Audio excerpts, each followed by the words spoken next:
Welcome back my YouTube channel sociology life study.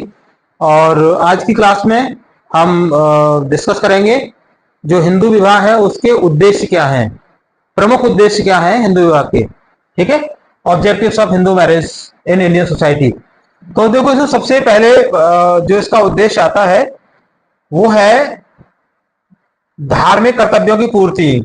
मैंने यहाँ पर 5 उद्देश्य लिखे हैं, वैसे तो और भी कई सारे बताए जा सकते हैं, लेकिन प्रमुख रूप से 5 उद्देश्य हैं। आप इनको ध्यान से समझ लीजिए। पहला है धार्मिक कर्तव्यों की पूर्ति।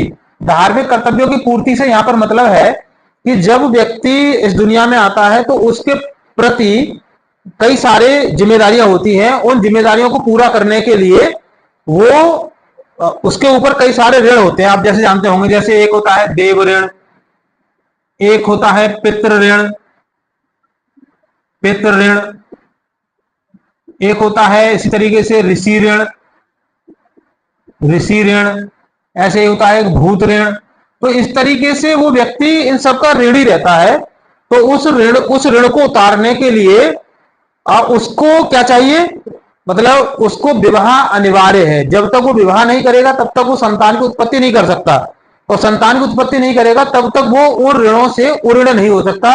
इसलिए धार्मिक कर्तव्यों की पूर्ति के लिए विवाह अनिवार्य होता है। ये इसका सबसे प्रमुख उद्देश्य है। दूसरी बात आती है पुत्र जन्म।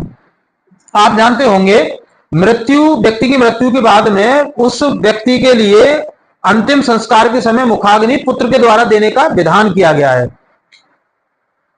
एक बात। दूसरा ये माना जाता है कि उस व्यक्ति की मृत्यु के पश्चात पिंडदान सिर्फ पुत्र के द्वारा ही माने गए हैं, ऐसा पुराणों में आता है।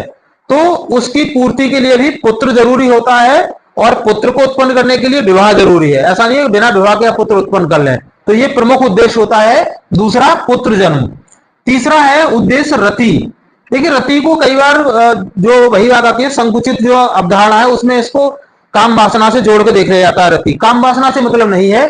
यहां पर है कि एक स्त्री और पुरुष विवाह के उपरांत एक दीर्घायु और वीर संतान की उत्पत्ति करने के उद्देश्य से जब एक दूसरे के समीप आते हैं तो उस क्रिया को रति कहा जाता है। ठीक है। चौथा इसका उद्देश्य है गृहस्थ धर्म का पालन। जैसा मैंने आपको बताया कि 4 आश्रम होते हैं, ब्रह्मचर्य, गृहस्थ, वानप्रस्थ और संन्यास। ये 4 आश्रम हैं। इन चारों आश्रमों में आप क्रम से जाते हैं, पहले ब्रह्मचर्य और फिर गृहस्थ। जब आप गृहस्थ में आप जाते हैं तो गृहस्थ धर्म के साथ आपकी बहुत सारी जिम्मेदारियां समाज में जुड़ी हुई होती हैं। उन जिम्मेदारियों का आपको निर्वहन करना होता है। तो तब तक आप उन जिम्मेदारियों का निर्वहन नहीं कर सकते जब तक कि आप विवाह नहीं कर लेंगे। तो विवाह का एक प्रमुख उद्देश्य यह भी होता है गृहस्थ धर्म का पालन करना। और जो 5वीं बात है इसमें वो है व्यक्ति के जीवन को संगठित करना। ये सबसे महत्वपूर्ण है। अगर आप इसको ध्यान से समाज में देखेंगे तो देखिए, ज्यादातर अपराधी अगर जो अपराध करते हैं उनको अगर आप देखें तो 2 ही कारण मिलते हैं कि या तो उन्होंने विवाह किया ही नहीं है, या फिर वो विवाह तो कर लिया लेकिन वो विवाह से संतुष्ट नहीं है, और वो समाज में विचलित व्यवहार उनका हो जाता है, और वो समाज में अपराधियों को जन्म देते हैं, आपराधिक घटनाओं को जन्म देते हैं। तो व्यक्ति के जीवन को संगठित करने के लिए विवाह करना अनिवार्य है। इसलिए विवाह का भी यह 5वां भी एक उद्देश्य माना गया है कि व्यक्ति के जीवन को संगठित करना।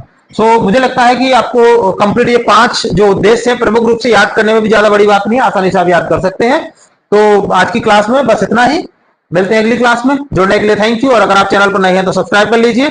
वीडियो पसंद आए तो लाइक शेयर जरूर कीजिएगा, क्योंकि सेकंड सेमेस्टर के विद्यार्थियों के लिए बहुत जरूरी है। Thank you and